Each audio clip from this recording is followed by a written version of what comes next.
listening to Combat Sports UK. Combat Sports UK. Hello and welcome back to the Combat Sports UK YouTube channel. UFC 311 went down at the weekend. There was a lot of controversy surrounding it. Two big wins in the title fights. Me and Dan are here to break it down as always. It was very, very interesting one, Dan, wasn't it? Friday came and we done plenty of videos last week. You might have seen them on the channel breaking down Arman Tsarukyan against Islam Makhachev for the lightweight title. It looked like it was going to happen. Then Friday comes and you get breaking news that Arman Tsarukyan has been forced to pull out. A bit of a crazy turn of events for the card. Moicano obviously stepping in late notice, 1 day notice. It was a bit of a strange one. Before we talk about the fight itself, not that there's much to talk about because it was quite short lived. But before we talk about that, I kind of want to break down this injury scenario with Arman Tsarukyan because it's not very often that happens so close to the fight. There's no news yet as to what exactly it was. Apparently, it was something to do with a back issue, an injury that he had during camp, and it came up while weight cutting again. Strange. That's all the info we got. Dana White didn't seem too happy with it. He has said that Arman Tsarukyan is having to fight his way back to the title. So to kind of start off, Dan, give us your thoughts on Arman Tsarukyan pulling out. What's your kind of thoughts on the theories behind it? And following on from that one, do you think it's fair that Dana White is making him fight back to the title? He's not getting the next title shot at Islam. I mean, you're very pissed off if you're Armin Sarukian, just to say the least. I don't know. It's weird because, we've said previously, just before we started recording, it's one of those things where you do get that sort of feeling at fight week or in the weeks leading up. Oh, there's a little injury here or something like that. But it'd be so last minute, so late notice. It's a real like turn of events, and like I said, whether it's something in training that's reoccurred, whether it be in the back, for it to come up in the weight cutting process is a bit of a weird one. It's not a common thing. You get it. Weight cuts are really, straining. They're He looked in terrible. he looked in unbelievable shape like a This is few what I weeks mean. out. It wasn't Yeah. as if he was like overweight and having to cut off a load of fat. From the No. pictures we were seeing, because we discussed it before, like he was ripped as shit. There was no weight there for it to Yeah. come off. So No. Exactly. Like you looked at Islam on the scales, and people were saying Islam looked like a walking dead character. It was like mental with Islam, but he does all generally cut a lot of weight. But yeah, like I said, weight cuts can cause fights to fall off. It's not something we don't see. It is something that can regularly happen, but for it to be an injury that's come up during the weight cut, not like weight cut issues with the doctors telling to stop cutting and things like that. It was a bit of a weird one. I saw all the videos with Nina coming out after with him doing the twists on the floor, and everyone's like, look, I mean, it doesn't help him the fact he was doing that a few weeks ago. So yeah, no, I think for Armin, like he's gonna feel hard done by. I think I'm not gonna lie, Dana White runs this, so he can choose if Armin has to fight again for, another contender. I mean, for Islam, he is a bit stuck now because Armin is the number one contender. He's rightful contender. I think if he had fought Armin, I believed he would have beat Armin. I feel like he could have written this chapter in lightweight and moved on. But I think now there's this waiting around sort of thing. Obviously, for Islam, it's a two-fight a year. He's that type of champion. One at the start before Ramadan, and then you October Abu Dhabi card. I think a lot of people are hoping to see him three times this year. I think with Armin now, Dana White saying he's going to have to fight again. That looks like it might be a Charles Oliveira rematch over 5 rounds. Which, hey, look, I think we'd all pay our money to see. That would be an excellent fight. But for Islam, feel like he's going to be waiting around now, and people have thrown names like Ilya Sapori into the mix now. And I mean, Ilya Sapori is too big a star to throw him to Islam now because I think Islam beats him. I do. So I think for Armin, he can feel hard done by. I understand why Dana White is basically lost his head with it and just went, no, like he's fighting someone else first. But yeah, I feel it's a bit harsh, I think, to be honest. If it's something he knew he was gonna, who was it? I think it was TJ Dillashaw. When he fought the Aljamain shoulder, Sterling, wasn't it? he knew he was injured going into the fight, and then the fight was terrible, and he just dislocated it within minutes. That would annoy me as Dana White. But for Armin, I don't know whether it's something he knew was going to cause me issues and he refused to tell anyone. That would piss me off, and that would cause me to sort of postpone his next shot of the belt. I do kind of understand it as much as it does seem harsh, but it becomes a trust Yeah, thing.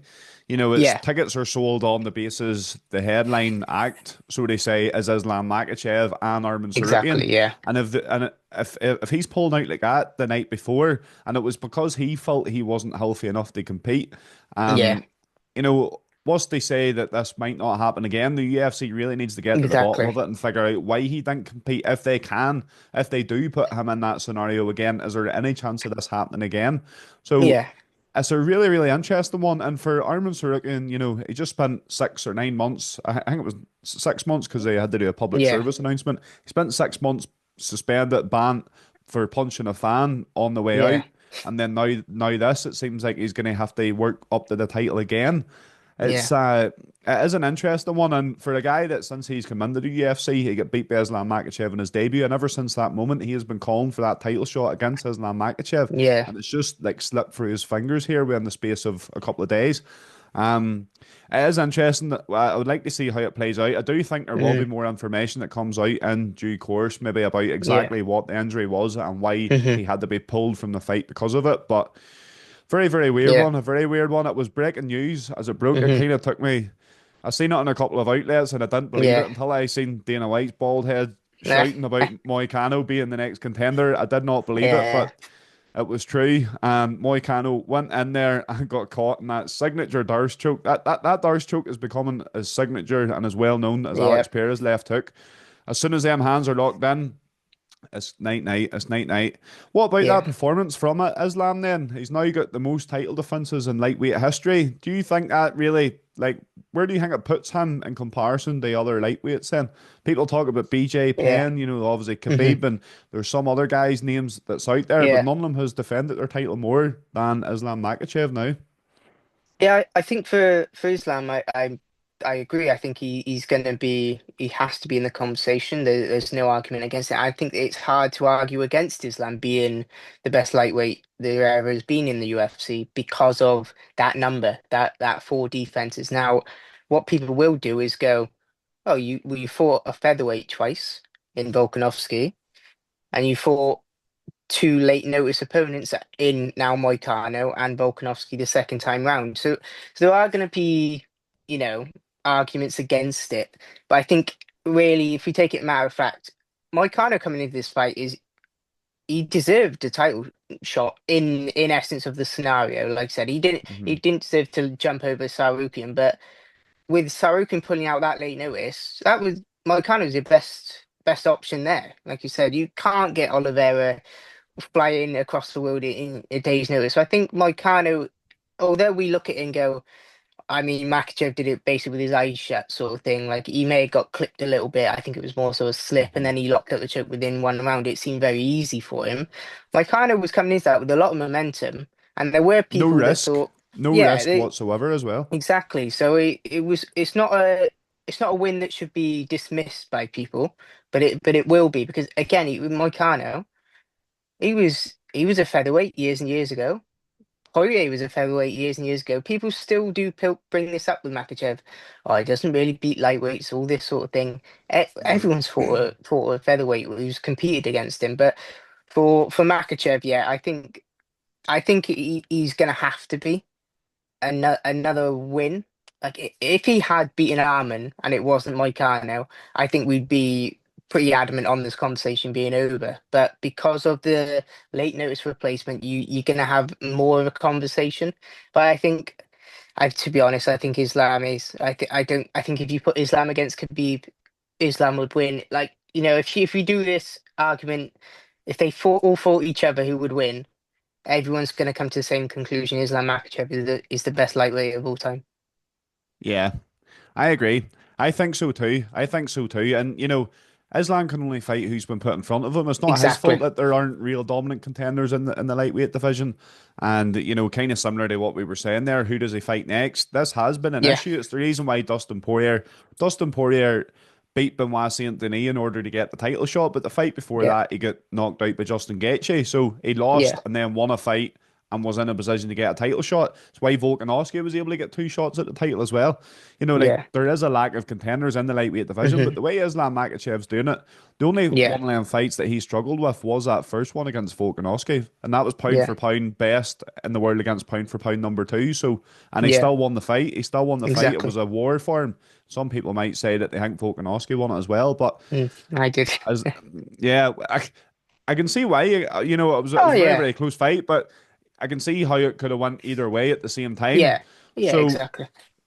I would put him right up there. And as you say, if you put Islam Makhachev against any of the lightweights that we've mentioned, BJ Penn, but then you're going back to a different era, so it's quite hard to Yeah. compare. But comparing against Khabib, I'm actually wondering why BJ Penn stuff's coming into the conversation because when Khabib Mm. retired, he was like people was calling him the GOAT, never mind just the best Yeah. lightweight of all time. So I Exactly. don't know. For me, it is Khabib or Islam, and if you put them two together, Islam's a more well-rounded fighter than Khabib. Exactly. He's a Hmm. better striker than Khabib, and I think he beats him to be honest. But it'll be interesting to see how the lightweight division plays out. Now, I was really, really wanting Moicano to get the job done. I thought he can't afford to lose. He's got a chance here to completely shock the world, but it wasn't to Yeah. be. There's a reason why Islam Makhachev is the champion. He can turn around a Exactly. change of opponent last minute. That shows how good he is. That's why he's the pound for pound number one now. Even Dana admitted it Yeah. because Yeah. he can turn around and say, doesn't matter who I'm fighting, I am the best in this division. Doesn't matter Hmm. who you are. I don't care how many days notice I get. I'm the best and I'm going to prove it.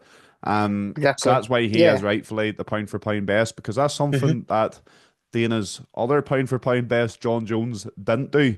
Exactly. I mean, you look at obviously that Jones situation, moving that whole card and everything like that. It's well known within the UFC that if John Jones isn't fighting the guy he wants to be fighting, that card's not going ahead, or it's being shuffled around to wherever John Jones wants. It's one of those things. So I think for Makhachev, he's proved himself again to be, look, he is that guy. I think he's come out with plenty of quotes all week, and especially post fight, the whole I believe it's the gladiator doesn't choose his opponent when he goes to the arena, Yeah. all things like that. Great quotes from him, and like I said, and I think in the post fight as well, he said, "Look, if I took Renato Moicano to a decision, if I took damage off of him, off this number 10 guy in my division, I'd appear weak. I was supposed to do what I did to him, and I completely agree with him. That's a performance of a champion, a statement from a champion. It is. It is. It'll be interesting to see how things play out in the lightweight division from now Yeah, on. We both went for Umar Nurmagamedov. We said he is too good on the feet, too good all around. His defensive grappling will be good enough to compete with Merab Dvalishvili. And boy, were we wrong. Boy, were we wrong. I think we both underestimated Merab, didn't we? And maybe I overestimated Umar at the same time. Which one do you think it was? Did we underestimate Merab or yeah. overestimate what Umar Ah, Nurmagomedov could do? I've done it again. I've fallen for it again. I backed Sean O'Malley. I went, oh, Merab's not this guy. Sean O'Malley, it just ran through him. I've gone, oh, Umar's going to take off Merab. No, like I tell you this now, I'll never back against Merab ever. Like this guy has proved me wrong twice in a row. I think I backed against him numerous times on his way up as well. He just keeps proving you wrong. No matter what you put in front of him, he comes through it in flying colours. Like I said, this is an Nurmagomedov. He's got that name. People are calling him a surname merchant now because of this performance. Like I said, Morab has really, really shown himself to be quite the champion. And if you're talking GOAT debates, people are bringing him up in that bantamweight GOAT division because you look at those last five fights, last five wins. That is one hell of a list. So yeah, I think for Morab, I did underestimate him. I'll admit that. It's not the first time I've done it, but it'll definitely be the fucking last one. So 2025 champions prediction video, which isn't out yet, it is going to come out. We Mm, went for Sean O'Malley. They win the title at the end of the year. If this yeah. rematch happens, when it does happen, Mirab and Sean O'Malley, are you taking that statement back? Well, I'm gonna have to stick to my guns, aren't I, You're for the doubting him start of the again. year? No, I'm not down. I'm gonna make the pick of Sean O'Malley if it happens. But in the back of my mind, I'm going, this is fucking wrong. This is wrong again. But yeah, no, I think Marabs has proved himself name me a bantamweight or even a flyweight champion that beats Merab Dvalishvili right now, because you can't, because this guy has really proved himself. He's undeniable. I mean, I'm not sure where he is on this pound for pound list, that gets bandied around, Mm. but he needs to be creeping up that list. You're looking probably top five or so now for Merab. I don't think that's as a a hot take at all or anything like that. I think Merab's really proved himself, especially those last five wins. Such a resume on there. But yeah, no, I think it's more so I underestimated Merab. I think Umar, like those first two rounds, Umar looked good. Like Mhm. that was what I was expecting to see from Umar. It was just, and again, I don't think it was necessarily a gas tank thing, because I think Umar could probably go for 5 rounds. You just can't go to 5 rounds with Merab, because I don't think anyone can. It's just Merab is that level of cardio, that level of drive, that level of engine. It's just, unfortunately, it's far and away one of his best qualities, and far better than any other bantamweight in the division at the moment, including someone the caliber of Umar, who has got the great striking alongside the great grappling as well. So yeah, I think I underestimate Merab, but I'll admit that. I assume you're thinking the same thing. Yeah, I did too. I did too. And it's just because it's not Marab's not going to come and bring anything like a new skill, a new No, strike that he's learned, a new combination. Like it's the same every time, and no one can figure out how to beat it. It's just that relentless wrestling. Like yeah, it's out of this world. And the cardio that he is the man with four lungs. He's a freak of nature. And I always go back to, do you ever see the video of him swimming where he's like swims this ridiculous yeah, length without lifting his head yeah, above water? You see these yeah. videos, like these kind of videos of Marab all the time, and they're like, that guy isn't human. That guy No, is not human. Even his mind too, like he's absolutely bonkers. He's crazy, taunting Khabib and taunting the corner the whole way through. yeah, You're yeah. standing thinking, Marab, what are you doing? But I know. he I loves think it. I said before. I said before the fight. I mentioned the thing with Tim Welch at the start of 306, and I Aye. was like, "Oh, he won't be doing that to Khabib." But Aye. he proved me wrong again. So yeah, he's an absolute nutcase. But hey, look, he's bantamweight champion for a reason, and I think he's there for quite some time. What do you do next? Do you run the rematch with Umar? Because as you say, I kind of says before this that I think Umar is the only guy that could beat Merab in the bantamweight division. I think a rematch with Sean O'Malley, I think it's closer than the first one because Sean O'Malley just Yeah, didn't turn up in the sphere. yeah, So you can run that back. You can run the Umar rematch. Which fight do you think yeah. they will give Merab? I think. I mean, I saw a few people saying said immediately they were saying Umar deserves a rematch, and I was thinking, well. I mean, I don't think it was very hard to score. I think it was quite clear that Moab won the fight. But Mm, the problem with Moab is rematches with Moab, but every single win he's got has been a very dominant win. So getting rematches like Sean O'Malley, even Peter Yan now, who's just beaten Davison Figueiredo, who would have been. I tell you what, if Figueiredo had not fought Yan, Figueiredo would have been right in line for a title shot next. But mhm, unfortunately, Figueiredo on the back of a loss, you probably not able to throw him in. I think Morab can take some time out. Like I said, he whether he wants to or not. I think just the lack of contenders he's got a bantamweight, he might be forced to. This unless the UFC make a move like I've been bantering for how long now? Like about a year. I've been saying Pantoja needs to move up to bantamweight. So yeah, no, I think for Morab, he's gonna have to just take some time out because his division has to play out. He's gonna have to have Umar fight Yan, or Sean fight Yan, or Figueiredo fight Sean, or Santager's gonna have to fight someone. Cejudo's gonna, it needs to play out for there to be another clear contender. Because of the top five, he's probably beaten, I think, three of them. So I think for Morab, it's a case of sitting and waiting, to be honest. And the other issue for Morab, he can't go up because he can't go up. That's mhm, I mhm. know Islam says about, oh, I can't go up because Bilal's there. He can, like, Yeah, but Moab Taporia, that's a two lot more. Georgians. You wouldn't expect it, would you? It's a lot more tight knit, I think. So I think for Moab, he's stuck at bantamweight at the moment until obviously if Taporia, then we get a nice shuffle of Moab up to feather, Taporia up to lightweight, Islam up to welterweight, all that. shifting into place, that's then we might see these dominant champions might start picking up losses and stuff in the big fights. But yeah, I think for Merab, he's just got to wait and see who comes next because there's not a clear contender anymore in his division. The UFC doesn't tend to like champs, but right now No, the best thing for the UFC to do, and Pantoja doesn't necessarily, like you always say about Pantoja moving up the yeah, bantamweight, and it's not something that Pantoja said he wants to do. He's actually said he no, wants to really cement his place as the flyweight GOAT. But in yeah, terms of the UFC, no contenders at flyweight, not really any contenders at bantamweight now. mm, Make them guys fight each other. Make Merab and Pantoja yeah, fight each other and try and, as you say, reshuffle the pack in them divisions. But obviously, the UFC can't force that on anyone. But no, of course, I would no. say the conversations they're having behind the scenes would be wanting that. And it's not very often that they do encourage champions moving up a weight class either, but it just completely frees up them divisions. Yeah, exactly. We will end on that. Thank you very much for tuning in to this video. Make sure and check out the Combat Sports UK YouTube channel for all of your MMA news and gossip and fight card breakdowns. And also check us out on social medias, Facebook, Instagram, and Twitter.